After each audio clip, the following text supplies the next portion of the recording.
자, 지난주에도 제가 잠깐 이렇게 언급을 드렸던 이야기인데, 2022년도 9월 22일에 미국 뉴욕 포스트라는 곳에서 나왔던 기사입니다.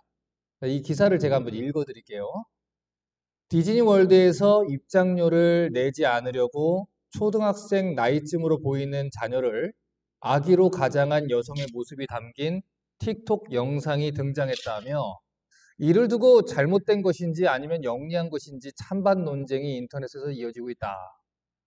영상을 보면 두 여성이 유모차를 끌고 디즈니 월드 입구를 통과하고 있는데, 유모차 안에는 한 아이가 자기의 엄지손가락을 입에 문 채로 큰 담요를 덮고 있다. 이들은 직원 옆으로 유모차를 밀고 지나갔고, 입구에서 표를 확인하던 직원은 유모차 안을 보더니 웃음 짓는다. 그리고 직원은 고개를 돌려 유모차를 다시 한번 쳐다봤다. 두 여성은 놀이동원 안으로 무사히 들어간 뒤 유모차를 멈춰 세우고 아이를 안아서 바닥에 내렸다. 아이는 하늘색 드레스 차림을 하고 있었고, 영상에는 디즈니 입장표 값이 올라갈 때라는 타이틀이 적혀 있었다. 그리고 이 영상을 촬영한 네티즌은 불쌍한 아이가 유아용 카시트에 갇혀 있었다라고 적었다고 해요. 자, 지금 제가 읽은 이 기사는 이 디즈니 월드의 입장을 무료로 그냥 들어가기 위해서 초등학생 나이의 아이를 카시트에 넣어서 직원들의 눈을 속이고 입장을 했던 이 부모들의 이 불법 행위를 보도하고 있는 내용입니다. 실제로 이 디즈니 월드 직원에 따르면은 다 안 돼요. 사실 다 알고 있고 다 보이는데, 이 미국에 사는 사람들의 사고 방식이 매일 아니면 별로 상관을 안 하는 그런 부분이 있다 보니까, 굳이 내가 그걸 지적하고 저 사람하고 다투고 싸우고 이러는 게 불편한 일이 생길 걸 염려해서 그냥 넘어가는 경우들이 많다고 합니다. 여러분, 우리가 이 땅에서 살아갈 때는 이런 경우처럼 사람들의 그냥 눈을 속이고 디즈니 월드에 입장하는 것 같은 상황들이 있을 수 있습니다. 사람들의 눈을 속이고 그냥 조용히 몰래 들어가는 그런 일들이 있을 수 있겠죠. 하지만 하나님 나라에 들어가는 것은 다른 문제예요. 성경은 분명히 우리 각 사람이 하나님 앞에 서게 될 것이고, 각 사람이 행한 대로 심판을 받을 것이다 라고 얘기를 해요. 완전하신 하나님 앞에 서게 되는 그 날에 하나님을 속일 방법은 없어요. 그런데 많은 사람들이 마치 이 디즈니 월드에서 직원들을 속일 수 있다고 믿는 것처럼 나중에 하나님 나라 앞에 섰을 때도 이렇게 그냥 스리슬쩍 하나님을 속이고 들어갈 수 있을 거라고 오해를 하고 있는 것 같습니다. 사람들이 막 몰려갈 때 나도 그냥 이렇게 몰려가고, 엄마 아빠가 예수 믿는다는 이유로 나도 그냥 세트로 가고, 엄마 아빠가 밀어주는 유모차 아래서 나도 손가락 빨고 그냥 하나님 나라로 들어갈 수 있는 그런 착각들을 하고 있는 거예요. 하지만 하나님을 속일 수 있는 방법은 없습니다. 날에는 어떤 속임수를 써도, 몸을 웅크리고 카시트에 속이고 엄지손가락을 빨고 악의인 척해도, 이 복음이 이런 것인지는 몰랐습니다, 이렇게 속은 척해도 하나님을 속일 수는 없어요. 그렇기 때문에 우리는 성경이 말하는 복음을 올바르게 알아야 되고요. 하나님 나라에 들어가기 위해 거듭나야 된다는 것이 무엇인지, 예수를 믿는다는 것이 무엇인지 올바르게 이해해야 됩니다. 그래야만 주님 앞에 서게 되는 그날에 하나님이 허락하신 그 좁은 길을 통해 우리가 하나님 나라에 들어갈 수 있는 것이죠. 자, 그러면 이 시간 한번 물어볼게요. 우리가 어떻게 해야 하나님 나라에 들어갈 수 있습니까? 성경이 뭐라고 얘기하죠? 거듭나야 된다 그래요. 우리 성경 보겠습니다. 요한복음 3장 3절 한번 보겠습니다. 요한복음 3장 3절.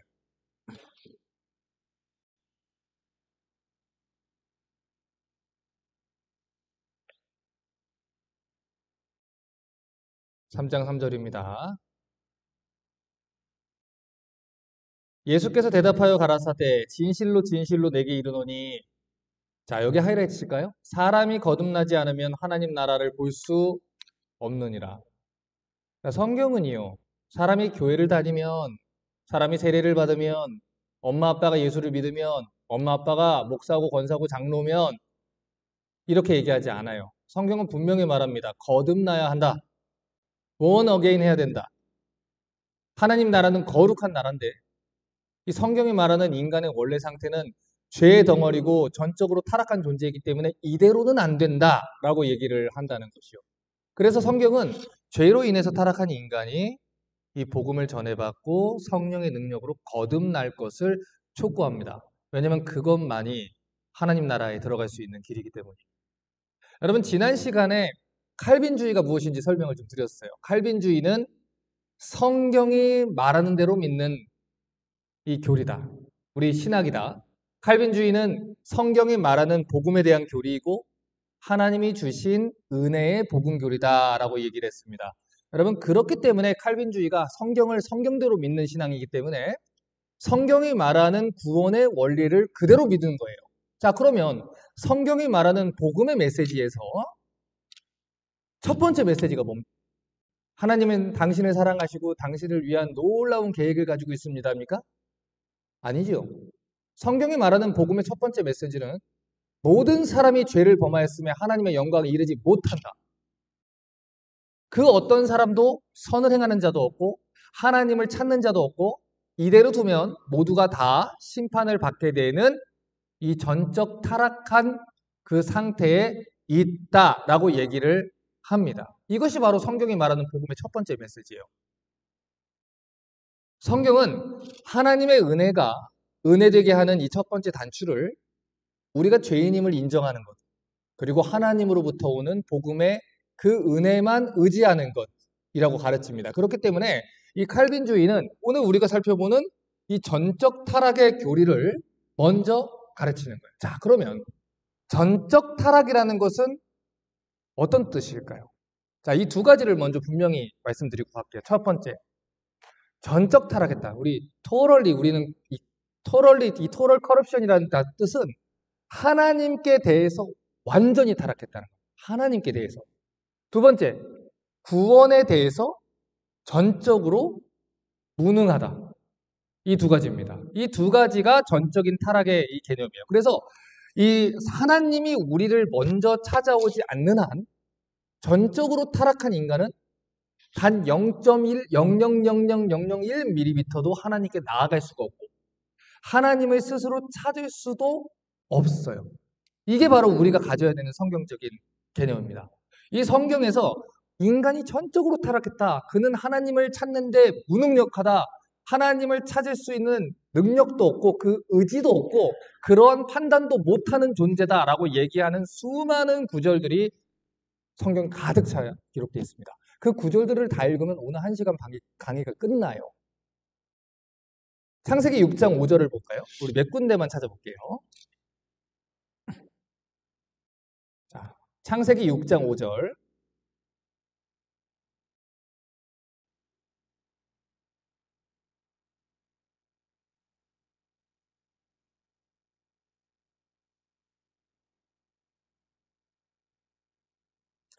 자, 여호와께서 사람의 죄악이 세상에 관영함과 그 마음의 생각의 모든 계획이 항상 악할 뿐임을 보셨다. 인간의 마음의 생각, 인간이 계획하는 모든 것 다 하나님 보시기에 어떻대요? 항상 악하대요. 예외가 없다는 거예요. 자, 우리 예레미야 17장 9절도 보겠습니다. 예레미야 17장 9절입니다.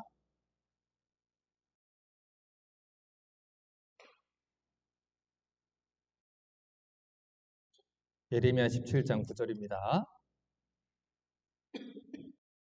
만물보다 거짓되고 심히 부패한 것은 무엇이다? 마음이다. 누가 능히 이를 알려마는. 자, 제가 여러 번 그래서 말씀을 드렸잖아요. 오늘 내가 뭐 새벽에 기도하는데 하나님이 내 마음에 이런 마음을 주셨다. 이걸 신뢰하면 안 되는 이유가 우리 마음이 너무나도 부패했기 때문에 우리 마음은 신뢰할 수 있는 존재가 아니에요. 하나님이 나에게 어떤 걸 원하시느냐? 오히려 그것을 알려면 기록된 하나님의 말씀에 있는 하나님의 성품, 하나님의 뜻, 하나님이 계시하신 분명한 뜻, 이 하나님의 말씀을 통해서 분별하는 것이 옳은 것입니다. 예를 들어서 하나님께서 이 성경에 공의를 베풀고 또 공의롭게 살기를 원하시는 하나님이 불법을 저질러서라도 네가 부자가 되기를 원한다라고 하시겠어요? 아니면 그것 때문에 손해를 보더라도 하나님 법대로 정직하게 살기를 원하시겠어요? 정직하게 살기를 원하죠. 그러나 인간은 불의로 이 진리의 말씀을 가리우는 타락한 존재이기 때문에 거기에서 논리를 이렇게 끌어오는 거예요. 아니, 아버지가 자식이 가난하길 원하겠어? 자식이 좀 부자로 잘 살길 원하겠지? 그건 성경을 모르는 사람이에요. 그게 바로 로마서가 말하는 불의로 진리를 가리는 겁니다. 성경은요, 분명히 말합니다. 우리의 마음, 우리의 생각, 우리의 계획 다 타락했어요. 자, 그래서 이 성경에서 전적 타락의 교리를 가장 분명하게 얘기하는 구절이 로마서 3장에 나옵니다. 로마서 3장 볼까요? 10절부터 12절 봅니다. 로마서 3장 10절부터 12절.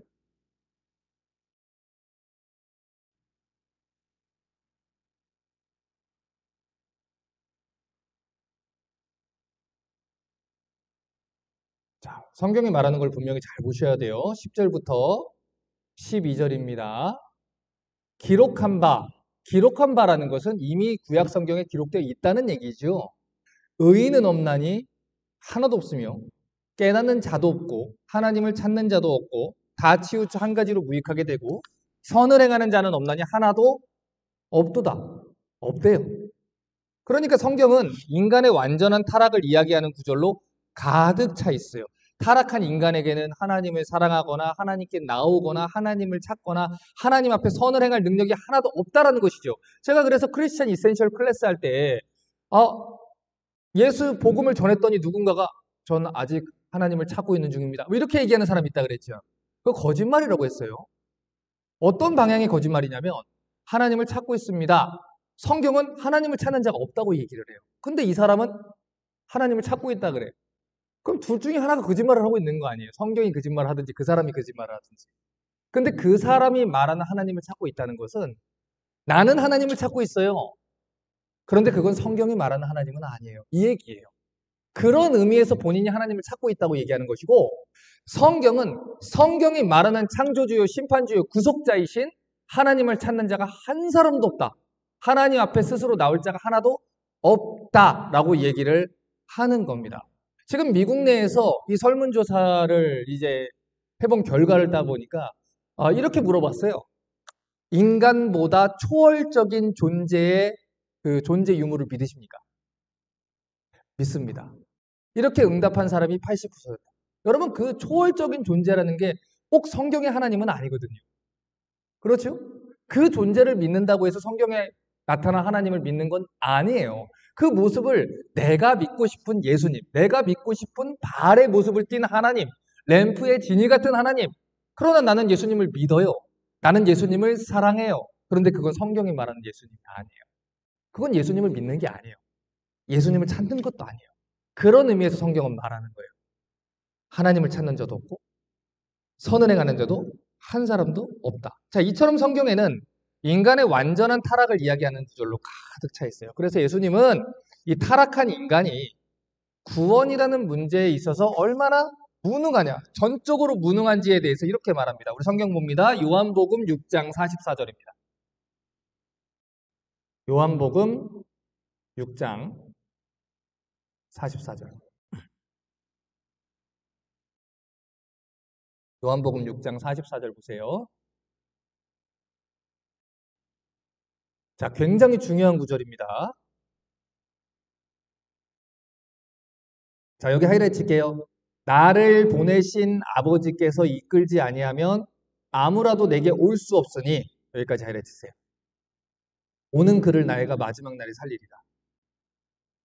여러분 성경이 분명하게 얘기합니다.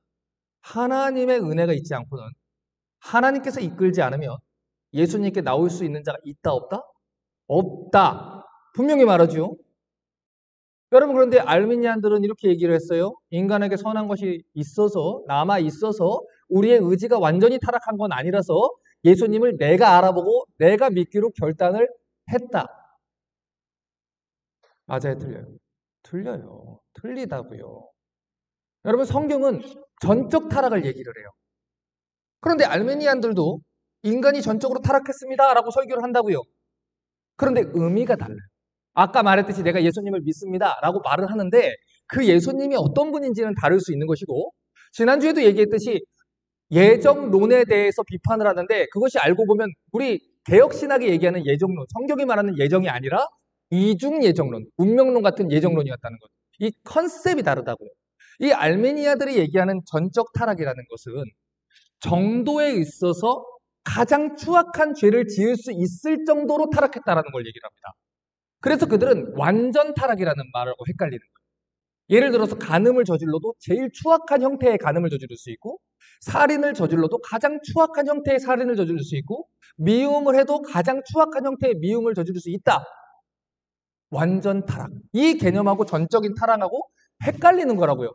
그런데 성경이 말하는 전적 타락인 건 인간의 이성, 생각, 마음, 계획 모든 부분에 있어서 완전히 타락해서 선을 행할 수도 없고 하나님이 원하신 방향대로 나아갈 수도 없고 그대로 살아갈 수도 없다라고 얘기를 해요. 그런데 왜 그들은 완전 타락이라는 개념을 끌고 들어와서 마치 그게 전적 타락인 것처럼 얘기를 할까요? 그렇게 해야 본인들이 주장하는 대로 내가 예수님을 알아본 게 성립이 되는 거예요. 무슨 얘기인지 아시겠지요? 내가 예수님을 알아봤잖아요. 그럼 의지가 선한 게 남아있어야 되지 않습니까?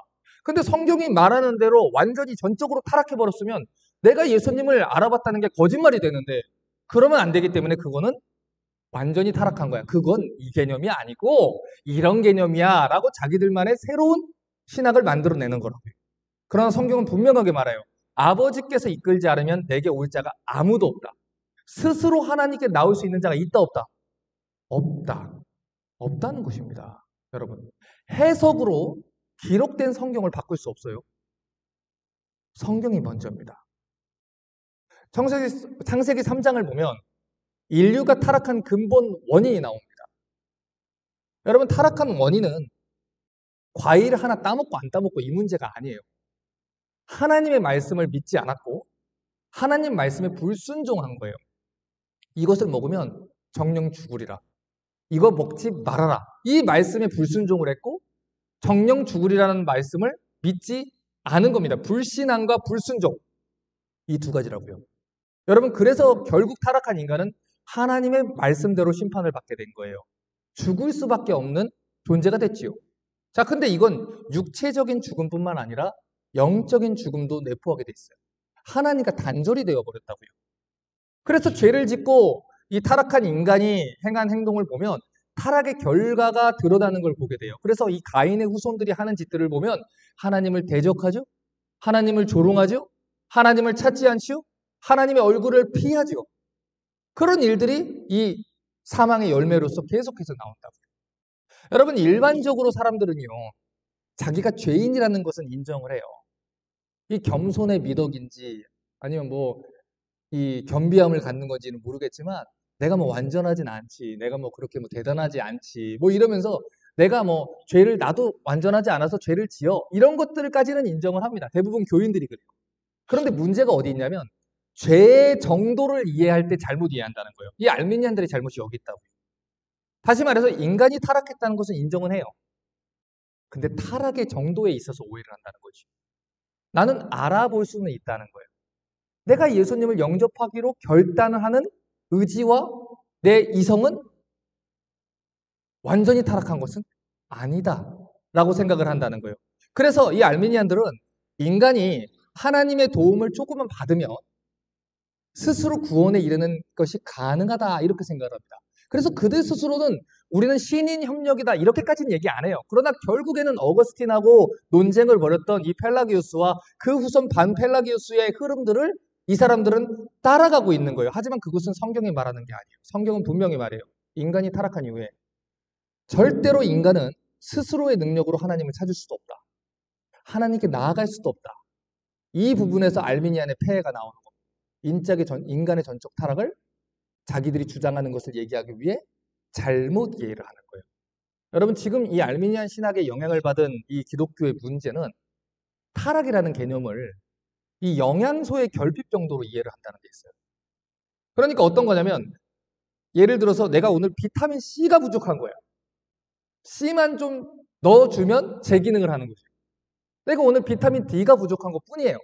나는 원래 정상인데 그 비타민 D가 조금 부족한 거고 하나님이 비타민 D를 조금만 넣어주게 되면 다시 완벽한 모습으로 들어갈 수 있다고 생각하는 것. 그래서 전혀 다른 결론에 이르는 것. 이게 바로 알미니안 생각입니다. 그러니까 예를 들어서 인간의 기능 중에 우리는 GPS만 조금 손보면 되는 거예요. 우리가 하나님께 이렇게 나아가야 되는데 GPS가 조금 잘못돼가지고 우리가 이렇게 돼 있는 거죠. 그러니까 이걸 하나님 옆에서 이렇게 톡 쳐줘서 이렇게 오게 되면 우리는 하나님께 방향을 바로 잡고 올바르게 나을 수 있다. 이렇게 생각을 한다는 겁니다. 여러분, 만약에 이 죄가요, 그들이 말하는 대로 일종의 뭐 결핍이나 기능 고장이나 아니면 뭐 길을 조금 잘못 든 문제다 이러면 인류는 죄를 충분히 해결할 수 있을 거예요. 그리고 인류는 전보다 훨씬 더 나은 존재가 됐을 거고 고상한 존재가 됐을 겁니다. 자, 근데 현실이 어떻습니까? 여러분, 과거에 비해서 인간 사회의 범죄가 줄어들었습니까? 여러분, 과거에 이스라엘 살던 시대나 뭐 이집트 시대나 로마 시대나 이런 시대에 비해 가지고 우리가 교육을 많은 진보된 시대니까 뭐 교육으로 뭐 범죄율이나 뭐 살인이나 강간이나 악한 죄들이나 사회적인 뭐 악한 인식들이나 이런 것들이 좀 바뀌었나요? 아니죠. 아니에요, 여러분. 여러분, 해마다 우리 어른들이 그리고 또 어른이 되어가는 분들이 늘 똑같이 얘기하는 게 뭐예요? 말세다. 그렇죠? 10년 전에도 마지막 때랑 마지막 때인가 봐. 20년 전에도 마지막 때인가 봐. 30년 전에도 마지막 때인가 봐. 앞으로 20년 지나도 마지막 때인가 봐. 무슨 얘기예요? 그 얘기 언제 합니까? 인간 사회가 추악하고 더럽고 말로 표현할 수 없는 죄를 짓고 있을 때 그렇게 얘기를 합니다. 이거는요, 기능 고장이 아니에요. 단순히 방향이 조금 튼 정도가 아니에요. 인간의 마음, 생각, 이성, 의지 완전히 전적으로 다 타락해버렸기 때문에 그의 안에는 선한 것이 없는 존재라는 것, 시대를 초월해서, 인류를 초월해서, 민족을 초월해서 그 누구도 하나님 앞에 선하게 살 수 있는 사람이 있다 없다? 없다라는 것입니다. 스스로 하나님께 나올 수 있는 사람이 있다 없다? 없다라는 거예요. 그래서 우리는 성경을 보면서 타락한 인간이 어떤 상태에 있는지 좀 올바르게 인식할 필요가 있습니다. 우리 에베소서 보겠습니다. 에베소서 2장 1절부터 3절을 보겠습니다. 에베소서 2장 1절부터 3절을 봅니다. 자, 에베소서 2장은 우리 구원론을 이해하는데 굉장히 중요한 장이에요. 자, 읽을게요. 1절부터. 너희의 허물과 죄로 죽었던 너희를 살리셨도다. 과거 완료라 그랬죠? 죽어가던 아니었어요. 죽을 뻔했던 아니에요. 죽을 것 같았던 아닙니다. 이미 죽었던, 이미 시체가 됐던 너희를 살리셨도다. 그때 너희가 가운데 행해서 이 세상 풍속을 쫓고 공중의 권세 잡을 자를 따랐으니 곧 지금 불순종의 아들 가운데서 역사하는 영이라. 전에는 우리도 다 그 가운데서 우리 육체의 욕심을 따라 지내며 육체와 마음에 원하는 것을 하여 다른 이들과 같이 본질상 진노의 자녀였다. 자, 이 아담 안에서 타락한 인간이 이 구원받기 전에 그리스도인이 되기 전에 어떤 상태였는지를 가장 잘 설명하는 말씀이 이 구절이에요. 이 말씀을 보면 네 가지 사실을 우리가 발견하게 됩니다. 자, 타락한 인류가 어떤 상태에 있느냐? 첫 번째, 죄와 허물로 죽어 있다는 거예요. 자, 성경은요, 이 죄로 인해서 타락한 인간들을 가리켜서 허물과 죄로 이미 죽은 존재라고 얘기해요. 이미 죽은 거예요. 병에 걸린 존재 아니고요. 죄로 인해서 완전히 죽어버린 존재, 하나님 앞에 0.001mm도 나갈 수 없는 타락한 존재, 하나님이 거듭나게 하지 않으면, 하나님의 살리시는 은혜가 없으면 절대로 하나님께 나갈 수는 없는 무능력한 존재. 그게 성경이 말하는 겁니다. 그런데 무슨 우리가 우리 의지를 가지고 하나님을 알아봐요? 무슨 우리의 의지로 하나님을 믿기로 결정을 합니까? 아니에요, 여러분. 잘못 알고 있는 거예요. 두 번째, 죄로 타락한 인간은 적극적으로 악을 행합니다. 여러분, 이 타락한 인간은요, 하나님께 대하여는 죽은 상태지만 악을 행할 때는 적극적으로 살아서 움직여요. 여러분, 제가 슬레이브라는 책을 꼭 읽으라고 말씀을 좀 부탁을 좀 드렸잖아요. 여러분, 모든 인간은요, 중립은 없어요. 둘 중에 하나예요. 죄를 짓고 타락한 인간은 죄와 사망의 노예가 되든지 아니면 거듭나서 의와 생명의 종이 되든지 둘 중에 하나입니다. 하나님의 종이든지 죄의 종이든지. 여러분, 종은요, 주인을 기쁘시게 하기 위해서 일하게 돼 있어요. 종은 주인을 위해서 살게 되어 있어요. 여러분, 그것이 로마서 6장이 얘기하는 가르침이에요.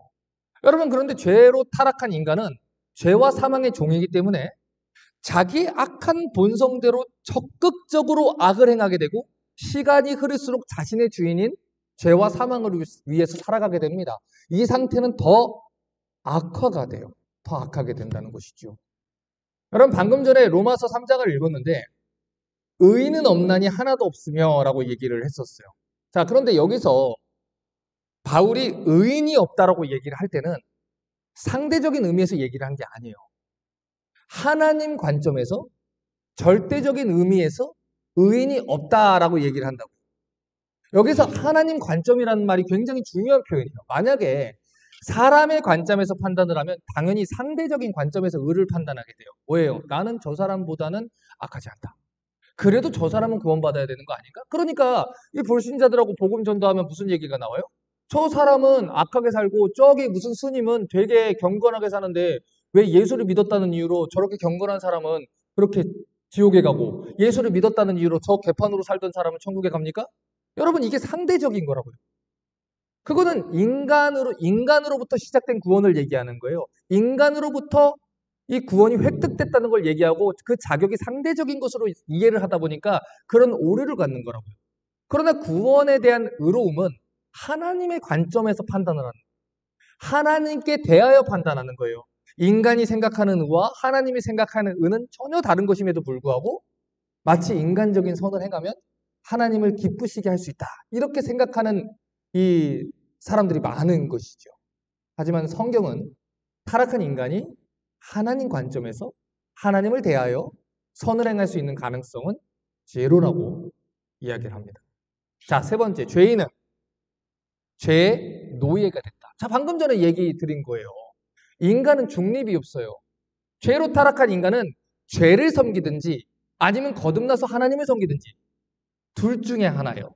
그렇기 때문에 이 마틴 루터도 인간의 자유의지, 타락한 인간의 자유의지를 노예의지라고 표현을 한 거예요. 무슨 누구의 노예예요? 죄의 노예라는 것이죠.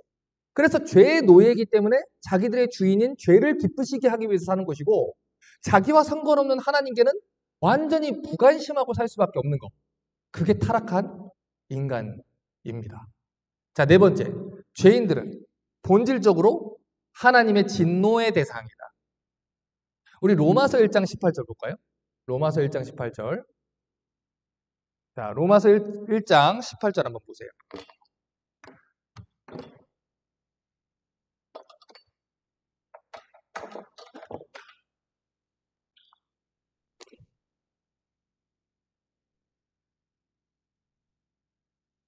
로마서 1장 18절입니다.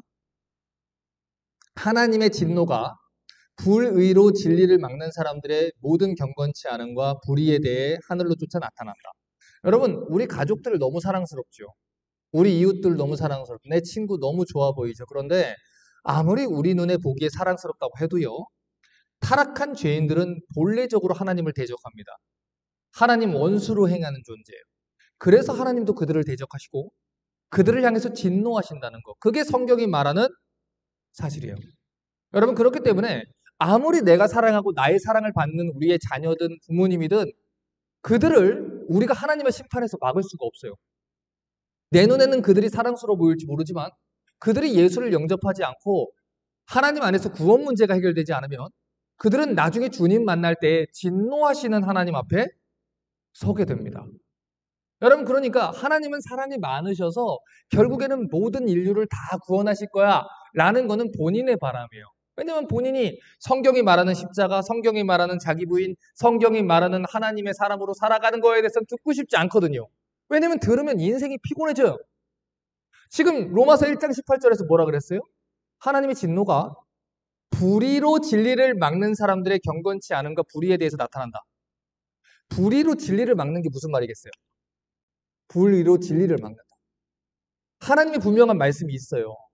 그런데 내가 내 소견대로 살고 싶고 내 육신의 정욕대로 살고 싶고 내가 불의를 저지르고 살고 싶고 내가 내 쾌락과 행복을 위해 살고 싶은 거야. 그래서 하나님의 진리를 말씀을 막는 거죠. 해석으로 그 말씀도 바꾸고 말씀 전하는 사람이 있으면 모함해서 쫓아내기도 하고 여러분 잘 보세요. 예수님이 빛으로 오셨죠.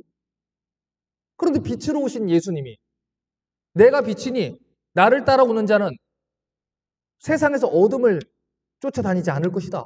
그들이 구원받을 것이다 했어요. 그러면 사람에게 선한 의지가 남아있으면 빛이신 예수님을 따라가야죠. 그런데 그들이 어떻게 했어요? 결국 그 빛을 죽였어요. 왜요? 불의로 진리를 막기 위해서. 난 여전히 성전을 장사치들의 소굴로 만들고 싶고 강도들의 구렬로 만들고 싶고 내가 하나님의 귀를 이렇게 닫고 내가 하고 싶은 대로 살고 싶단 말이에요. 그런데 성경이 말하는 대로 자기를 부인하고 자기 십자가를 지고 나를 따르지 않으면 나를 따를 수 없다. 아무든지 나를 따르거든 자기 목숨, 형제, 자매, 자기 가족, 부모 다 부인하고 나를 따라야 된다. 싫거든요. 나는 이 땅에서 떵떵거리고 잘 살고 싶고 탐욕스럽게 살고 싶고 내가 하고 싶은 대로 살고 싶단 말이에요. 그런데 이대로 얘기하면 나는 피곤한 거예요. 여러분, 그래서 불의로 진리를 막는 거예요. 진리를 전하는 사람을 죽이는 거예요. 진리를 전하는 사람들을 없애는 거예요. 그런데 그들에게는 어떤 게 임한다고요? 하나님의 진노가 임한다는 것입니다. 여러분, 이번에 제가 이 젊은 세대들, 우리 청년들, 또 이 젊은 부부들, 예전에 제가 가르쳤던 사람들, 인스타그램에 다 올라오는 거 보면 다 크리스마스는 가족과 함께 파티하고 여행 가고 골프 치고 뭐하고 자기들만의 샴페인 터뜨리고 놀러 가고 하지만 난 예수님을 사랑해요. 교회를 나오지 않아. 제가 말씀드렸잖아요. 교회를 나와서 구원받는 게 아니고 장학금을 받든 성적이 좋게 나오든 그건 두 번째고 학생은 학교를 나와야죠. 성도는 교회에 소속되는 게 당연한 거죠. 그런데 주일 예배조차 나오지 않는데 난 예수님을 사랑한대. 아니다. 기본적으로 네가 지고 있는 십자가가 뭐가 있냐? 자기 부인하고 있는 게 뭐가 있냐?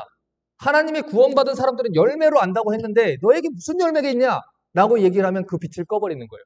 그게 불의로 진리를 막는 것입니다. 그러나 그들에게 하나님의 무엇이 있다 그래요? 사랑과 자비와 평화가 있다 그래요? 아니요. 진노가 있다고요. 여러분. 진노가 있는 거예요, 여러분. 우리 지난번에 우리 황용 목사님이 이 참목자상이라고 하는 제가 책을 읽혔단 말이에요. 오전발에 강의할 때 말씀을 하셨는데 본인이 이제 그 책을 읽다가 목회자는 이래야 된다 이런 책이에요. 그런데 그 책을 읽다가 너무 스트레스를 받아가지고 입술 터지고 코피 터지고 막 그랬대요. 눈이 막 충혈되고. 왜 그렇게까지 뭐 스트레스를 받았는가? 내가 그렇게 스트레스 줬는가? 막 했더니 제가 준 게 아니고 리차드 팩스터 목사님이 줬는데 제가 준 게 아니에요. 근데 왜 그러냐 했더니 건진 파트를 볼 때 스트레스를 많이 받았다. 하기 싫다는 거죠. 이렇게까지 내가 해야 되는가? 라는 거예요. 저는 기억이 안 났어요, 사실. 제가 뭐라 했는지. 하도 많이 뭐라고 다니니까 저도 기억이 안 났는데 목사님이 강의하시다 그러더라고요. 제가 그랬대요. 진짜 사랑하지 않는 거 보지. 만약에 목사님 자식이면 그렇게 하겠냐고. 내 자식이 예수 안 믿고 마약하는 애들하고 돌아다니고 폭력단 애들하고 돌아다니고 오토바이 타고 다니고 주사기 들고 막 여기도 꽂고 다니고 막 이러면 냅두겠냐고요. 아니죠. 끝까지 쫓아가서 붙잡고 오겠지요. 그런데 왜 그들에게 하나님의 진노가 임했다라고 얘기를 안 해요? 왜 그들에게 목사님이 하나님은 당신을 사랑하시고 당신이 약간 놀라운 꿈을 가지고 있습니다. 괜찮습니다. 예배 안 나와도 하나님은 당신을 사랑하십니다. 괜찮습니다. 그렇게도 한 번 구원받으면 취소 안 됩니다. 괜찮습니다. 그래도 하나님이 자매님을 형제님을 아주 아끼십니다. 왜 그렇게 얘기합니까? 내 사람이 아니니까 그런 거예요. 사랑하지 않으니까 그런 거예요. 내 자식이면 그렇게 하겠어요? 아니에요, 여러분. 아닙니다. 분명하게 아셔야 돼요. 하나님의 진노가 불의로 진리 막는 사람들의 경건치 않음에 분명히 나타납니다. 여러분. 분명하게 나타나요. 자, 그러면 전적 타락이라는 말을 좀 더 자세하게 살펴볼게요. 자, 이 전적 타락이라는 말, 이 토럴이라는 말은요, 두 가지를 강조합니다. 첫 번째, 인류 전체가 타락했다. 두 번째, 각 사람은 전 인격이 부패한 존재다. 이거예요. 여러분, 인류 전체가 타락했다는 것은 예외가 없다는 말입니다. 우리 중에 그 누구도 성경이 말하는 죄의 개념에서 자유로운 사람이 없어요. 그러니까 인간이 볼 때는 상대적인 개념에서 또 우리는 그 사람을 잘 모르니까 어떤 스님이 대단히 훌륭해 보이고 어떤 도 닦는 사람이 대단하게 선해 보이고 그럴지 모르지만 하나님은 그 안에 깊은 것까지 다 보시는 분이기 때문에 모든 사람이 하나님 앞에서 거룩한 사람은 단 한 사람도 없다. 모두가 다 더럽고 부정한 죄를 짓는다라고 얘기를 하는 겁니다. 이 죄의 구렁텅이에서 다른 사람들보다 빨리 나올 수 있는 민족 없어요. 다른 사람들보다 더 완전한 삶을 살고 있는 민족도 없습니다. 성경은 이에 대해서 아주 단호하게 말해요. 자, 우리 성경 다시 볼까요? 로마서 3장 9절부터 12절 다시 봅니다. 로마서 3장 9절에서 12절 보세요. 그러면 어떠하냐? 우리는 나으냐? 결코 아니라. 유대인이나 헬라인이나 다 죄 아래 있다고 우리가 이미 선언하였느니라.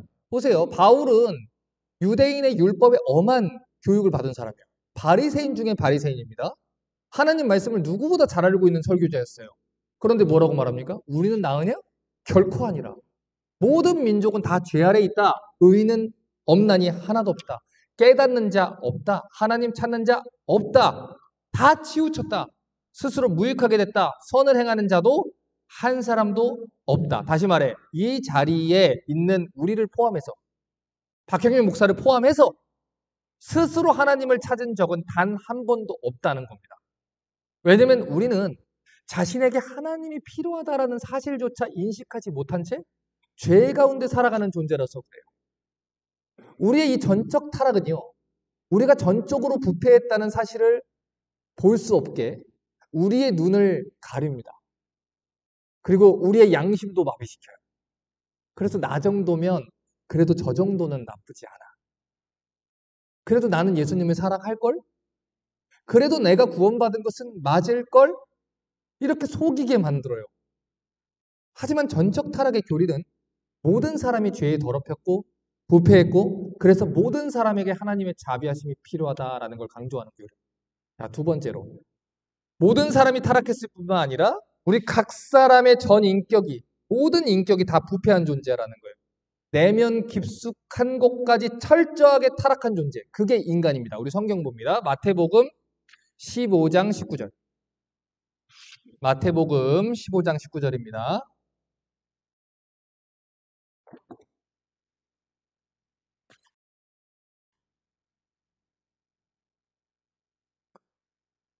마음에서 나오는 것은 악한 생각과 살인과 간음과 음란과 도적질과 거짓 증거와 회방이니. 우리 마음에 선한 게 없다는 거예요. 우리 마음에는 악한 것만 가득하다는 것입니다. 우리 시편 51편도 볼까요? 시편 51편 5절. 여러분 다윗이 어떤 사람이에요? 하나님 마음에 합한 사람이라 그리고 하나님께서 그 어렸을 때부터 기름 부어서 왕으로 예선한 사람입니다. 그런데 그 다윗이요. 우리아를 죽이고 밧세바를 범했어요. 그런데 회개 안 하는데 언제까지 회개를 안 했냐면 그 애가 태어나서 어느 정도 자랄 때까지 회개를 안 하는 거예요. 하나님이 기다려줬거든요. 여러분 애기 낳을 때까지 10달 동안 뱃속에 있잖아요. 그러니까 1년 이상을 다윗이 회개 안 한 거예요. 그런데 끔찍한 것은 나단 선지자가 와서 딱 감추고서 어떤 얘기를 이렇게 했더니 자기는 아닌 척. 그 사람은 반드시 죽어야 할지니라. 마치 자기는 공의로운 왕인 척. 정의를 수호하는 왕인 척 그렇게 얘기를 해요. 그때 나단이 뭐랍니까? 네가 그 사람이다 그러잖아요. 당신이 그 사람이다. 그때 지은 시편이 이 시편 51편이라 그랬잖아요. 5절 보세요. 내가 죄악 중에 출생하였으며 모친이 죄 중에 나를 잉태하였나이다. 다윗이 뭘 깨달았습니까? 아, 내가 추악한 죄인이구나. 내가 1년이 넘는 시간 동안 이 오랜 시간 동안 회개할 생각도 못하고 내가 지은 죄를 덮고 그 죄를 또 덮기 위해서 살아가는 이 부하를 전쟁터에서 맞아 죽게 하고 이 간음을 감추기 위해서 이 사랑하는 부하를 이 아내하고 다시 동침하게 만들려고 하고 수많은 더러운 꾀를 저지르고 1년이 넘는 시간 동안 이렇게까지 회개하지 않고 지냈구나. 나한테는 선한 게 하나도 없구나. 여러분 다윗이요. 그 죄 짓고 식사기도 했을까요? 다윗이 잠자기 전에 기도했을까요? 다윗이 자기 전에 그 아이한테 안수하고 기도해 줬을까요? 다윗이 그 아이의 머리 밑에서 성경 읽어줬을까요? 우리 부모님도 다 그렇게 하지요. 제일 놀라운 게 뭔지 아세요? 예수를 안 믿는 가짜 성도. 물론 하나님이 판단하시는 거예요. 근데 목사가 볼 때 조심스레. 그래도 목사니까 성도들의 영혼을 제일 잘 알 거 아닙니까? 우리 성도들 말고. 다른 교회에 어떤 성도가 있다고 하면 그 사람이 예수를 안 믿어. 내가 볼 때 너부터 믿어라. 뭐 이렇게 하고 있는데 아빠가 아들한테는 성경 잘 읽어주려고. 식사기도 해야지. 잠잘 때 기도하자. 나는 이 모양이지만 너는 예수를 믿겠다. 믿었으면 좋겠다. 뭐 이런 마음인지는 모르겠지만 다 해요, 다. 교회를 다닌 부모라면. 그러니까 물어본다고요. 다윗이 그 죄를 지어놓고 그렇게 죄악 중에 난 아이한테 기도 안 해줬겠냐고요. 했을 거예요. 밥 먹을 때 기도하고 잠잘 때 기도하고 성경도 읽어주고 우리 부모들 하는 것처럼 했을 거라고요. 다른 사람들 앞에서 경건한 부부처럼. 그러니까 나단 앞에서 그렇게 한 거 아니에요. 근데 그 모든 것들의 위선적인 죄가 더해지는 겁니다. 가증하고 하나님을 조롱하는 죄가 더해지는 거예요. 근데 그걸 하나님을 속일 수 있어요? 근데 사람들은 모르는 거예요. 당장에 내 머리에 벼락이 안 떨어지니까.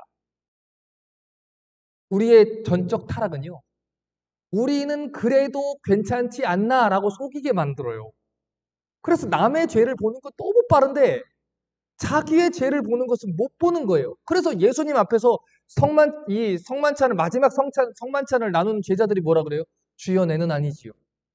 주여 내는 아니지요. 주여 나는 아니지요. 예수님 뭐라 그래요? 떡 조각을 주잖아요. 너라고. 너라고. 예수님이 그거 왜 줬겠어요? 회개하라는 거예요. 나 알아.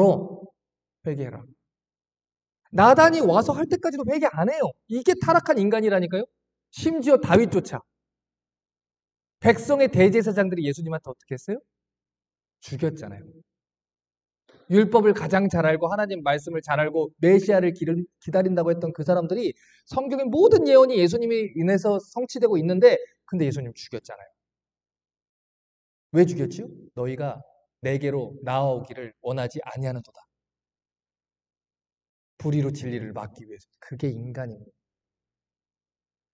우리 시편 51편 10절에서 13절 볼까요? 10절부터 보세요. 하나님이여 내 속에 정한 마음을 창조하시고 자 지금 정한 마음을 손봐주세요. 리페어 해주세요. AS 해주세요. 합니까? 아니죠. 창조해달라고요. 여러분 창조한다는 건 있다는 거예요? 없다는 거예요? 없다는 거예요. 하나님 내 안에 정한 마음이 없어요. 하나님 앞에 선한 게 없어요. 나를 주 앞에서 쫓아내지 마십시오. 주의 성신을 내게서 거두지 마십시오. 주의 구원의 즐거움을 내게 회복시키십시오. 자원하는 심령을 주사 나를 붙드시옵소서. 그러하면 이게 중요한 거야. 하이라이트 딱 주세요. 그러하면 내가 범죄자에게 주의 도를 가르치니 죄인들이 주께 돌아오리다. 자, 내가 하나님께 돌아갈 수 있는 방법도 내가 복음을 전할 수 있는 것도 내가 하나님의 은혜로 살 수 있는 것도 모두 다 누구한테 달려있다는 거예요? 하나님한테 달려있습니다. 하나님 해주십시오. 아무리 살펴봐도 자기에게는 거룩해질 수 있는 가능성이나 요소가 없다는 거예요. 다윗이 이렇게 소리 질렀을 거예요. 막. 하고 이렇게. 거룩함의 결핍도 아니에요. 부족도 아니에요. 아예 그 가능성이 전무하사. 하나님 붙들어 주시지 않으면, 돌이켜 주시지 않으면 하나님께 돌아갈 수 없다. 그런데 알미니안들이 뭐라고 가르칩니까? 돌아갈 수 있다라고 가르쳐요. 하나님이 나를 약간만 붙들어주면, 하나님이 나를 조금만 틀어주면, 하나님과 내가 협력하면 이 구원의 길을 선택할 수 있다라고 얘기를 해요. 그건 성경이 말하는 전적 타락의 교리를 부인하는 것입니다. 부인하는 거예요, 여러분. 성경은 분명히 말해요. 우리 마음, 이성, 의지 전적으로 다 타락했다. 우리 스스로 하나님 볼 수 있는 능력이 없다. 이게 바로 성경이 말하는 타락의 교리입니다. 우리 로마서 8장 7절과 8절 한번. 로마서 8장 7절 8절.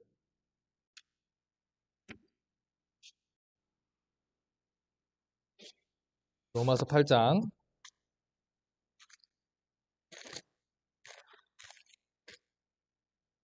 자 7절 8절입니다. 육신의 생각은 하나님과 원수가 되나니 이는 하나님의 법에 굴복치 아니할 뿐 아니라 할 수도 없습니다. 육신에 있는 자들은 하나님을 기쁘시게 할 수 없느니라. 성경이 분명하게 얘기하죠. 육신에 있다는 것은 거듭나지 않은 자들을 말합니다. 옛사람의 타락한 본성대로 사는 사람들, 죄와 사망의 노예로 사는 사람들이에요. 그들은 하나님을 기쁘시게 할 수가 없다는 거예요. 하나님의 법에 굴복할 수도 없다고요. 그런데 무슨 하나님을 스스로 찾아요? 이게 성경이 말하는 전적 타락의 교리예요. 우리 교재 한번 보겠습니다. 32페이지. 자, 교재 32페이지 펴주세요. 우리 맨 아랫줄부터 한번 읽어볼게요. 32페이지 봐주세요. 맨 아랫줄 있죠? 자, 여기 하이라이트 한번 쳐볼게요.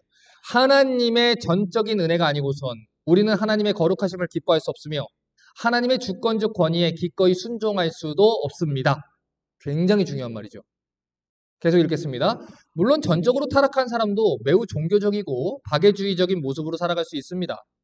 예수님이 언급하신 것처럼 그들은 기도하고 구제하며 금식하기도 합니다. 그러나 그러한 모습이 하나님의 값없이 베푸시는 은혜에 대한 어린아이 같은 마음의 신뢰에서 나온 게 아니라면 그들의 숭고한 존경이조차 오히려 창조주의 권세에 대한 반항일 수밖에 없습니다. 그들의 종교는 자기 의존적 삶을 포기하지 않고 공로 없는 자에게 베푸시는 하나님의 자비하심이 유일한 소망임을 인정하지 않으며 하나님께 자신의 모든 소망을 두길 원하지 않는 인간의 내면을 감추기 위한 최고의 방법 가운데 하나이니까요. 우리의 전적인 반역의 모습은 로마서 3장 9절부터 11절과 18절에 잘 나타나 있습니다. 그러면 어떠하냐? 우린 나으냐? 결코 아니라. 유대인이나 헬라인이나 다 죄 아래에 있다고 우리가 이미 선언하였느니라. 기록된 바 의인은 없나니 하나도 없으며 깨닫는 자도 없고 하나님을 찾는 자도 없고 그들의 눈앞에 하나님을 두려워하며 없느니라 함과 같으니라. 자, 여기 하이라이트 칠게요. 만일 하나님을 찾되 그분을 영화롭게 하려는 마음이 있다면 그건 우리 본성에서 나오는 게 아닙니다. 그것은 하나님이 선물로 주신 것입니다. 자, 39페이지로 가보겠습니다. 39페이지 위에서 두 번째 줄 보겠습니다. 자, 앞에서 우리는 육신이라는 용어를 살펴봤는데 이번에는 바울이 육신을 가리켜 철저히 불순종의 노예가 되었다고 선언하는 대목을 보게 됩니다. 로마서 8장 7절 8절은 이렇게 말합니다. 육신의 생각은 하나님과 원수가 되나니 이는 하나님의 법에 굴복하지 아니할 뿐 아니라 할 수도 없습니다. 육신에 있는 자들은 하나님을 기쁘시게 할 수 없느니라. 육신의 생각은 하나님의 성령의 내주하심에서 괴리되어 있는 인간의 마음 상태를 나타냅니다. 그러므로 하나님의 은혜로부터 단절된 자연적 상태의 인간은 하나님께 순종하지도 않고 복종할 수도 없는 사고체계에 사로잡혀 있습니다. 사람은 스스로의 힘으로 자기를 개혁할 수 있는 존재가 아닙니다. 이 문장 하이라이트 해주세요. 사람은 스스로의 힘으로 자기를 개혁할 수 있는 존재가 아닙니다. 계속 읽을게요. 에베소서 2장 1절은 우리 모든 그리스도인들을 가리켜 한때 허물과 죄로 죽었던 자들이라 말합니다. 우리가 죽었던 자들이란 진술은 우리가 하나님과 어떤 영적인 교감도 함께 나눌 수 없는 무능한 상태에 있었음을 지적합니다. 비록 우리의 몸은 살아 있었지만 우리 마음은 하나님께 대하여는 돌처럼 굳어 있었습니다. 우리 마음의 눈은 어두워져서 그리스도 안에 있는 하나님 영광을 볼 수 없었습니다. 우리는 스스로의 힘으로는 자신을 절대로 변화시킬 수 없는 철저히 무능한 존재였던 것입니다. 성경 봅니다. 로마서 3장 23절입니다. 로마서 3장 23절이에요. 모든 사람이 죄를 범하였음에 하나님의 영광에 이르지 못하던. 자, 죄로 인해 타락한 인간은 하나님께 대해서 무지합니다. 그리고 창조자 하나님을 무시하면서 살죠. 하나님의 영광의 흔적들은 관심이 없고 세상에 썩어질 것들에만 관심을 두고 살아가게 되는 것. 그게 타락한 인간이에요. 그래서 절대로 타락한 인간은 스스로의 능력으로 하나님의 영광에 이를 수 없어요. 조금이 아니고 절대로. 스스로의 능력이나 의지로 하나님을 찾을 수도 하나님의 영광에 도달할 수 있는 능력도 없습니다. 이 디즈니 월드의 직원들은 속일 수 있을지 몰라요. 그러나 하나님을 속일 수 없어요. 그게 바로 성경이 말하는 전적으로 타락한 인간의 무능력함. 자, 지난주에 제가 한번 설명을 드렸어요. 이 성경이 말하는 전적 타락의 교리에 따르면은 우리는 영적으로 완전히 죽은 존재와 같다. 그러니까 알미니안들이 말하는 것처럼 툭 치기만 하면 이러고 있다가 툭 쳐서 다시 올바른 방향으로 갈 수 있는 그런 가능성 있는 존재가 아니다라고 성경을 얘기를 합니다. 그래서 우리는 본래적으로 하나님을 대적하기 때문에 하나님의 진노로부터 구원이 필요한 자들이다. 이게 바로 성경이 말하는 거예요. 그래서 우리에게 복음이라는 것이 주어지는 것입니다. 우리는 이대로 두면 죄로 인해서 완전히 죽을 수밖에 없는 존재, 이미 죽은 존재고 영원한 심판을 받을 수밖에 없는 존재입니다. 그러나 하나님의 은혜와 자비가 부어졌어요. 우리를 그런 상태에 그냥 내버려 두지 않으시고 하나님께서 복음의 은혜를 베풀었습니다. 자, 그 이야기를 에베소서 2장 4절부터 8절이 얘기합니다. 자, 에베소서 2장 4절부터 8절.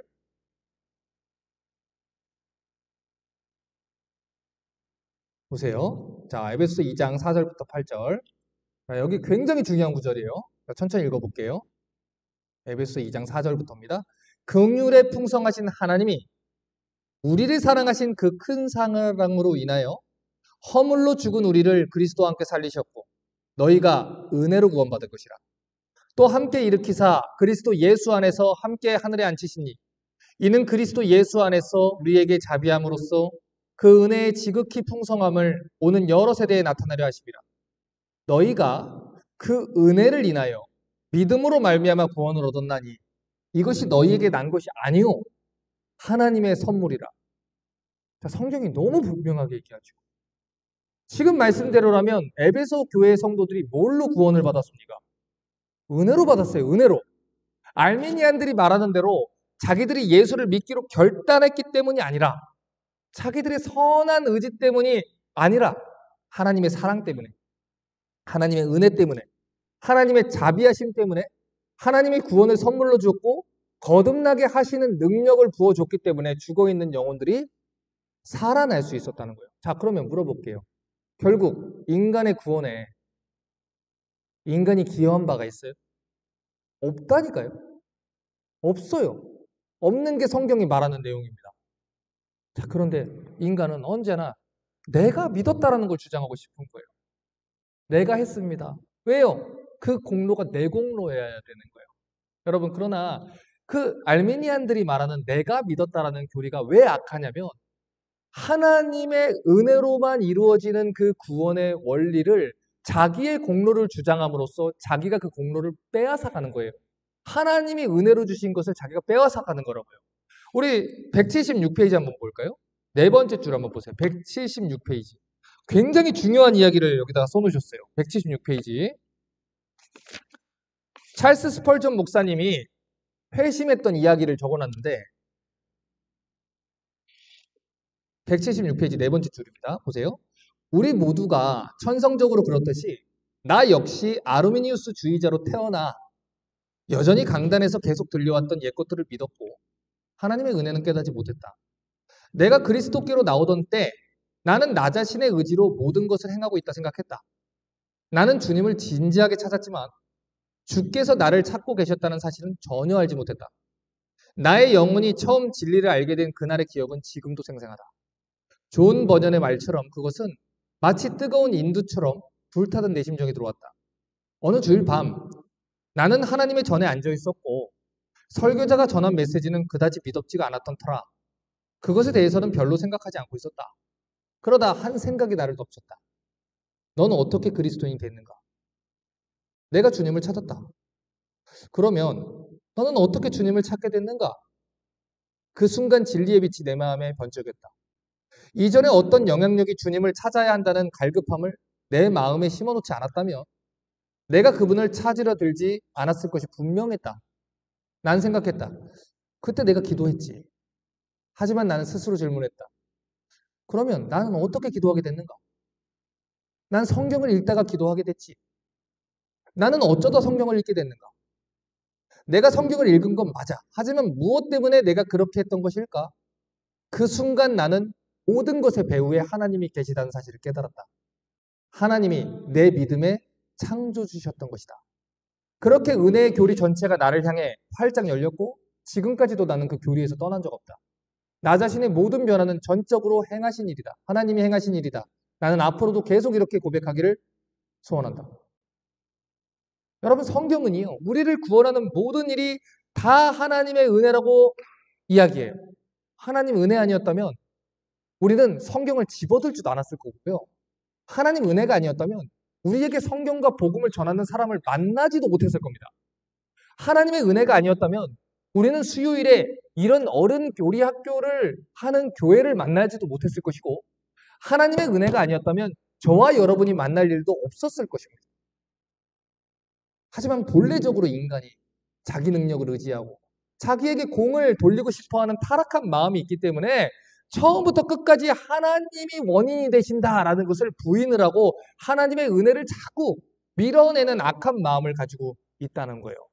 하지만 성경이 말하는 구원의 원리에 눈을 돌려야 됩니다. 우리 구원의 원인이 뭐냐? 무엇이 나로 인해서 이 자리에 나오게 했느냐? 정직하게 우리에게 일어난 일을 바라볼 수 있다면 그 원인에는 언제나 누가 있다? 하나님이 계신다.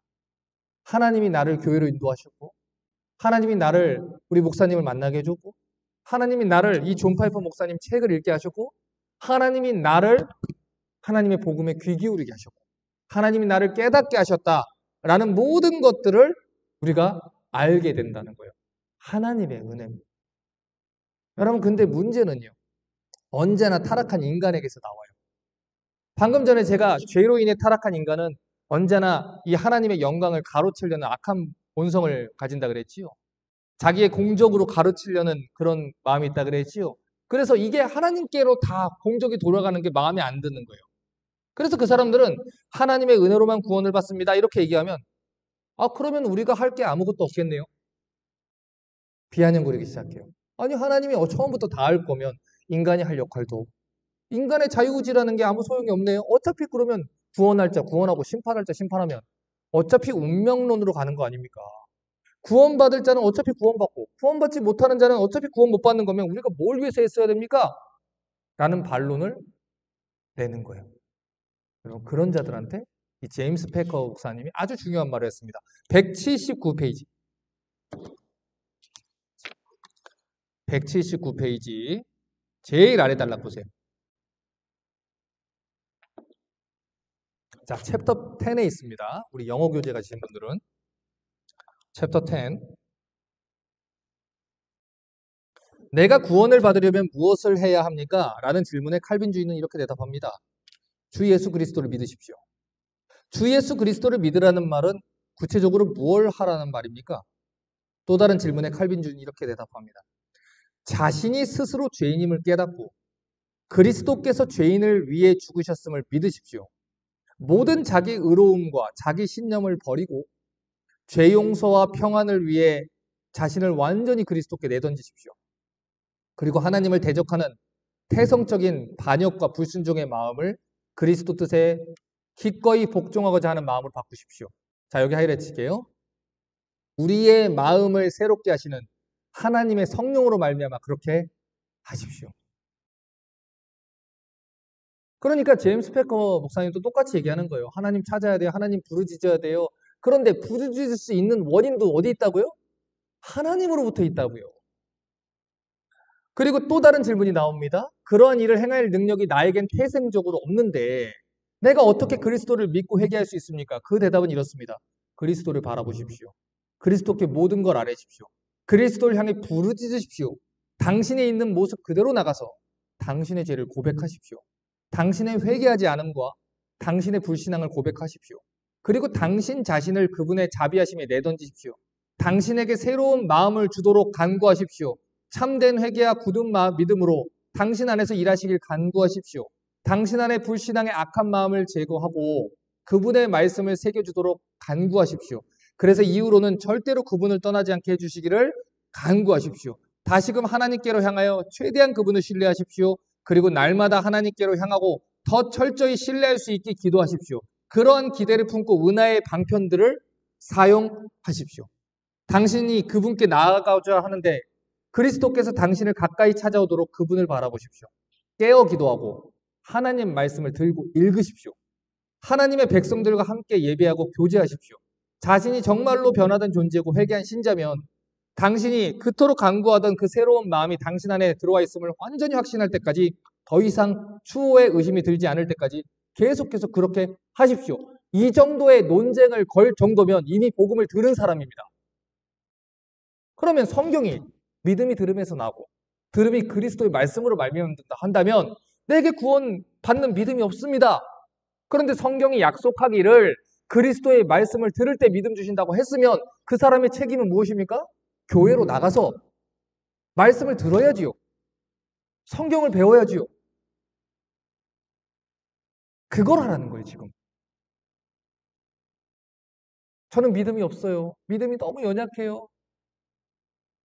목사님, 저의 믿음 없음을 위해서 기도해 주세요. 당연히 기도하지요.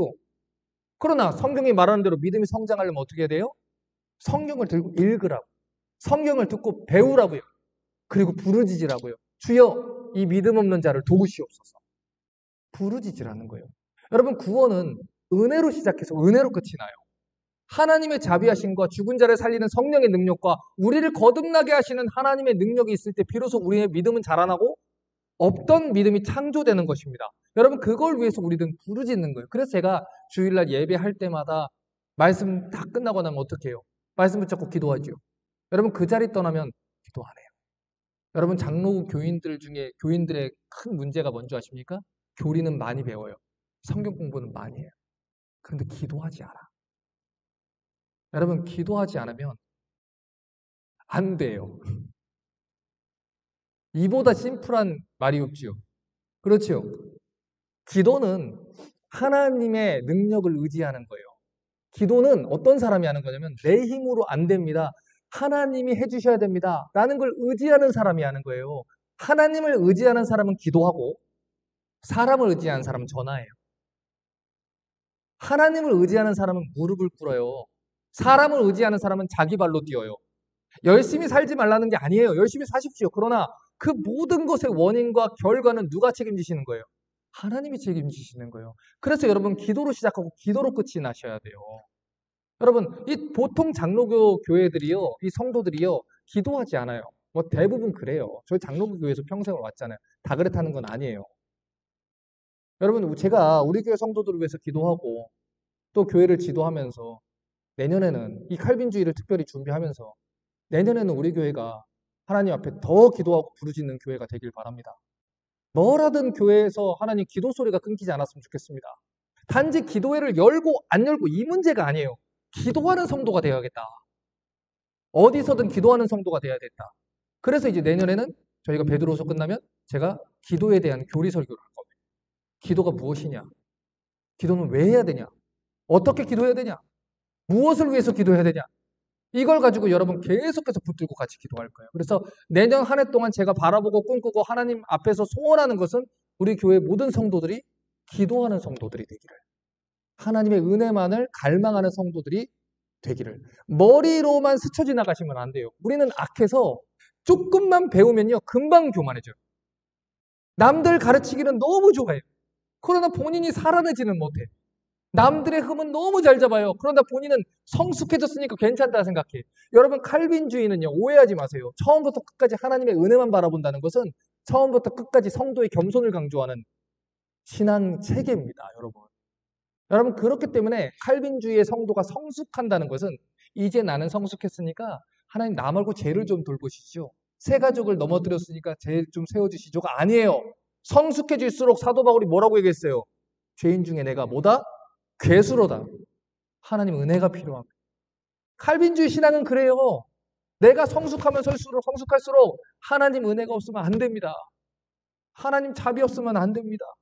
하나님 나를 긍휼히 여기십시오. 우리가 더 자라가면 자라갈수록 우리가 죽기 직전에 눈 감기 직전에도 마지막으로 하는 기도는 뭡니까? 주여 내 영혼을 받으시옵소서. 이게 되는 거예요. 그게 성숙함입니다, 여러분.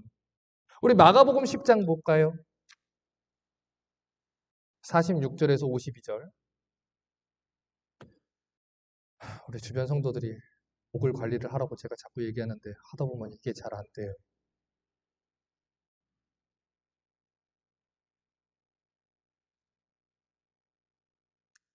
(10장) 46절부터 52절. 마가복음 10장 46절에서 52절 보세요. 자, 이 사건을 보면 구원을 갈망하는 사람들이 무슨 일을 행해야 되는지를 정확하게 보여줘요.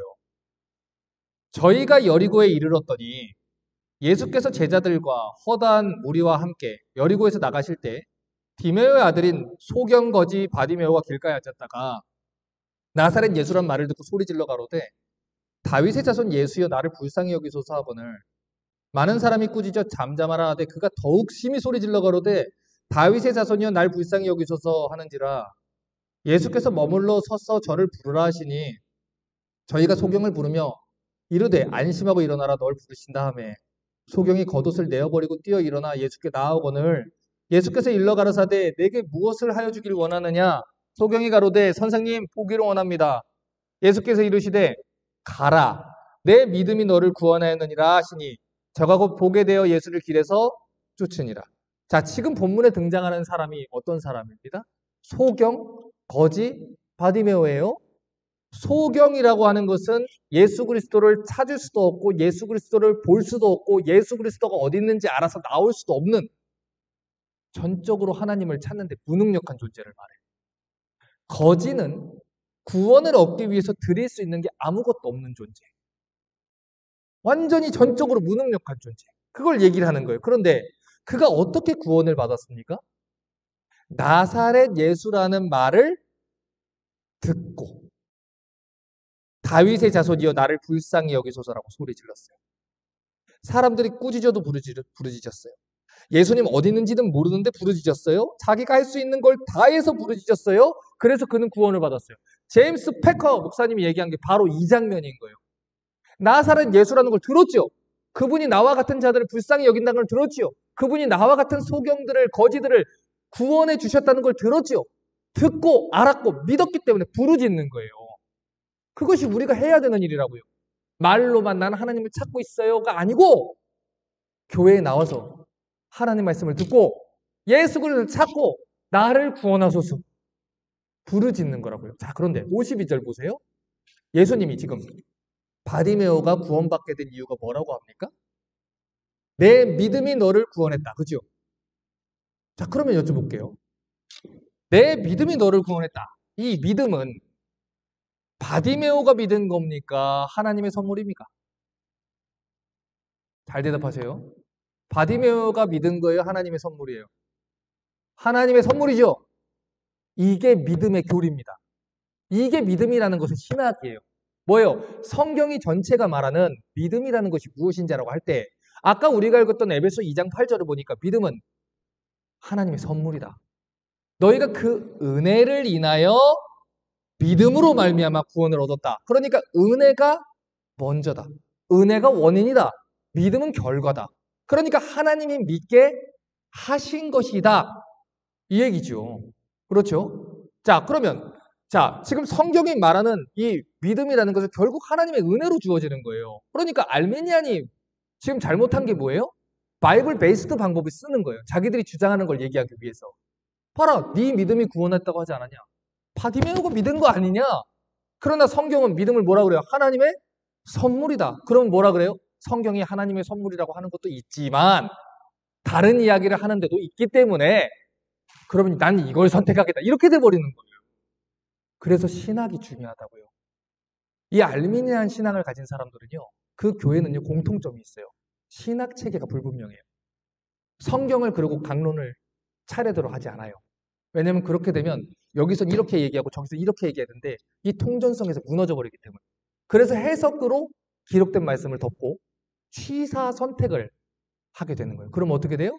자기들의 이 정욕대로 탐욕대로 진리를 가리게 되는 그런 잘못을 저지르게 돼요.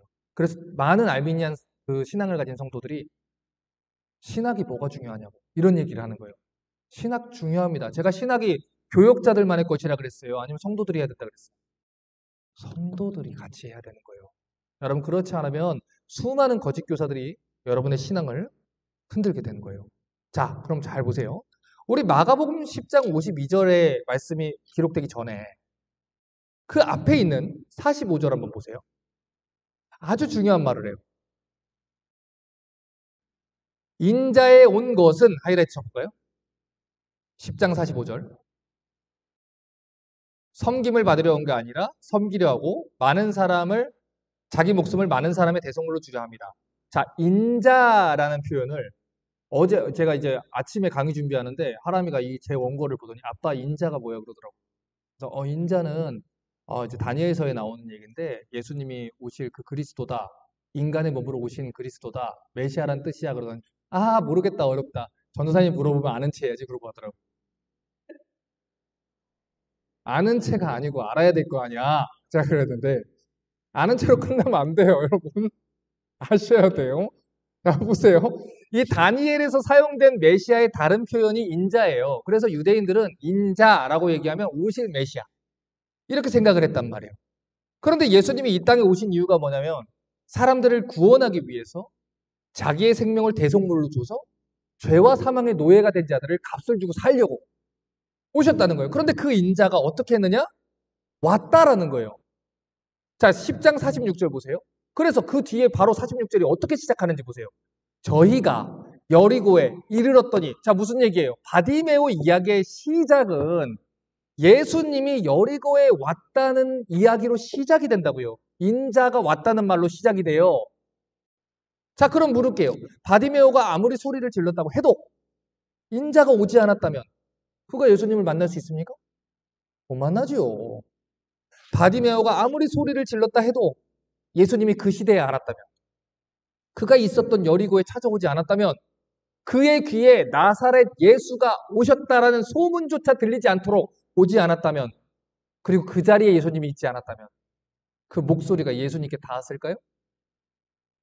여러분, 지금 이 자리에서도 제가 목사님 하면 들리겠지요. 근데 제가 밖에 나가서 목사님 하면 목사님 못 들어요.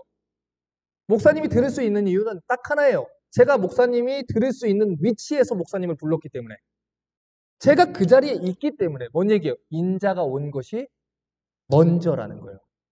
예수님이 오셨고 나사렛 예수가 어떤 분인지 들려주셨고 예수님에 대해서 알게 하셨고 내가 부르짖으면 그분이 나도 고쳐주실 것이다 라는 믿음을 먼저 주셨기 때문이에요. 그래서 바디메오가 부르짖었고, 그래서 바디메오가 믿을 수 있었고, 그래서 바디메오가 구원을 받을 수 있었고 예수님을 따를 수 있었던 것입니다.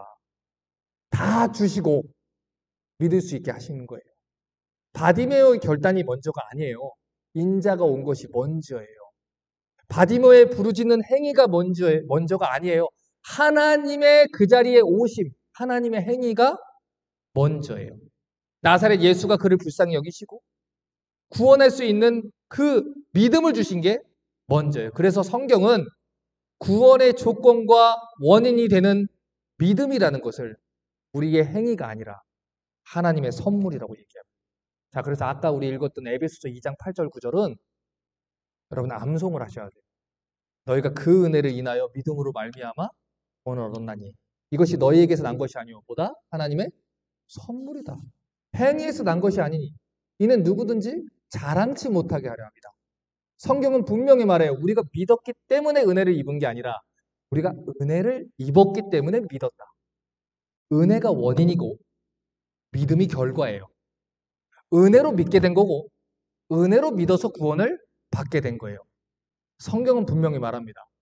내가 예수를 믿기로 결단을 해서 내가 교회를 나갔기 때문에 구원을 받았다 이렇게 얘기하지 않아요. 나를 만드신 분도 하나님, 나를 부르신 분도 하나님, 내게 찾아오신 분도 하나님, 은혜를 베푸신 분도 하나님, 복음을 듣게 하신 분도 하나님, 구원받는 믿음을 허락하신 분도 하나님, 오직 나와 함께 하신 하나님의 은혜로다. 그런데 어떻게 우리가 감히 내가 믿기로 결단해서 구원을 얻었다고 하나님의 은혜를 우리의 공로로 가로챌 수 있겠어요? 어떻게 감히 우리가 하나님과 협력해서 뭔가를 행한 것처럼 하나님의 은혜와 영광에 물을 타고 내 것으로 채갈 수 있겠습니까? 여러분, 그래서 알미니안의 구원론이 하나님의 영광과 은혜를 침범하는 교리라고 얘기를 드리는 거예요. 여러분, 물론 그렇다고 해서 우리가 알미니안 신앙을 가진 모든 성도들을 마귀에게 속한 자들로 몰아가서는 안 됩니다. 여러분. 물론 예외는 있어요. 어떤 예외냐? 베드로후서에서 우리가 본 것처럼 자기의 탐욕을 위해서 지은 말로 성도들을 파멸의 길로 몰아가는 거짓 교사들, 다른 복음을 전하는 가짜들, 그 가짜 신자들, 고의적으로 하나님의 은혜의 복음을 짓밟는 자들, 그들에게는 선을 그어야 돼요. 하지만 본인이 하는 짓이 뭔지도 모르고 아버지요, 저희를 용서해 주십시오. 자기가 행하는 것을 알지 못합니다. 그저 그냥 자기의 목자가 가는 대로 가다 보니 멸망의 길에 서 있는 사람들.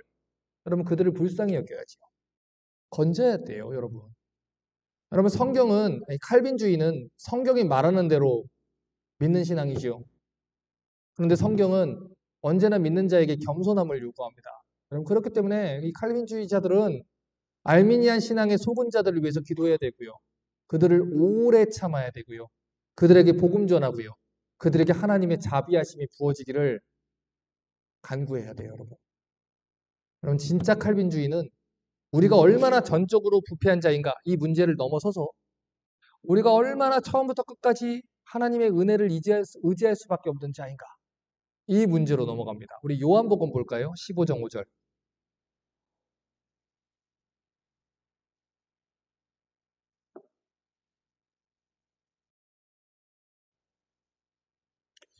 요한복음 15장 5절입니다.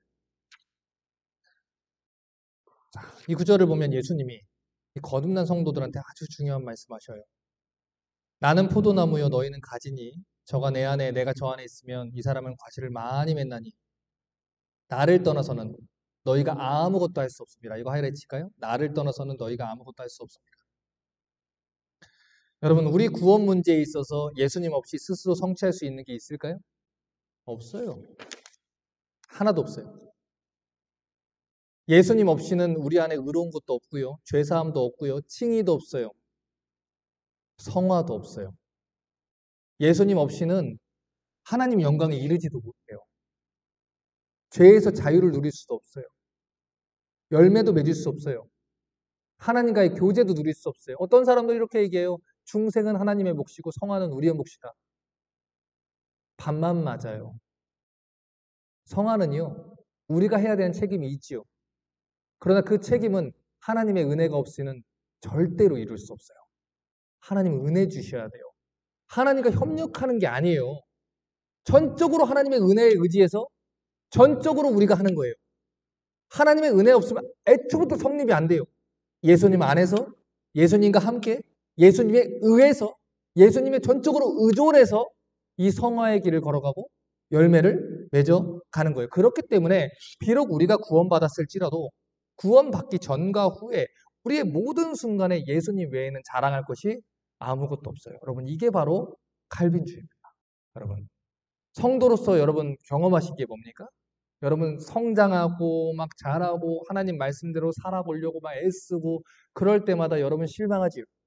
자기 자신한테 좌절하지요. 안 되죠 잘. 하루 10시간씩 기도하고 성경 천독해도 교회 열심히 다니고 심지어 여러분이 신학교에 들어가도 하나님의 은혜 베풀어 주시지 않으면 아무것도 안 돼요 여러분. 그걸 인정하는 게 칼빈주의예요. 하나님 은혜 주지 않으면 여러분도 저도 한순간도 설 수 없어요. 다윗이 무너졌고요. 솔로몬도 무너졌어요. 그에게는 우리도 무너진다는 거예요. 그래서 우리에게 뭐가 필요해요? 하나님의 은혜가 필요해요. 하나님 그때부터 지금까지 우리에게 선한 것이 아무것도 없어요. 그러니까 하나님 우리가 했다는 이런 이상한 소리 안 하겠습니다. 하나님 도와주십시오. 도와주지 않으면 우리는 살 수 없어요. 이제 강의를 정리합니다. 방금 전에도 잠깐 말씀드렸지만 이 그리스도인이 성숙해진다는 거는 나는 이제 성숙했으니까 도움은 새 가족이나 필요하지. 나는 예수님의 도움을 필요하지 않습니다. 이러는 게 아니에요. 여러분. 성숙해질수록 우리는 예수 그리스도를 필요로 하고요. 성숙해질수록 예수 그리스도가 아니면 아무것도 할 수 없다는 것을 깨닫게 됩니다. 이 전적 타락의 교리가 바로 이걸 깨닫게 해주는 교리. 나 스스로는 아무것도 할 수 없습니다. 하나님 은혜가 아니고는 마지막 순간까지 아무것도 할 수 없습니다. 우리는 전적으로 예수가 필요합니다. 그래서 칼빈주의의 이 전적 타락 교리는 우리한테 불쾌감을 심어주는 게 아니에요. 우리의 무능력함을 지적하면서 저거 봐라 이게 아니고 우리가 무능력하기 때문에 하나님이 더욱더 영광 받으시고 우리가 무능력하기 때문에 하나님이 온전히 찬송을 다 받으시는 것. 그것이 전적 타락의 교리입니다. 진짜 칼빈주의는 내가 할 수 있다는 헛된 희망을 버려요. 그리고 오직 예수 그리스도께만 의지합니다. 그렇기 때문에 하나님으로부터 시작되고 하나님으로부터 끝나는 그리고 하나님이 이루실 거라는 이 분명한 성경적인 신앙을 가지고 있는 칼빈주의자들은 하나님 능력 안에서 한결같은 평안과 기쁨을 누립니다. 내가 못했다고, 아우, 내가 이러고도 크리스찬이냐 하지 않고, 하나님, 내가 하나님의 은혜가 필요합니다. 도와주시면, 자비함을 부어주시면, 내가 일어나 주를 위해서 살 수 있을 것입니다. 이렇게 외칠 것입니다. 자, 우리 마지막으로 교재 41페이지 한번 읽어볼게요. 41페이지, 전적 타락에 두려운 교훈 단락 한번 읽어볼게요.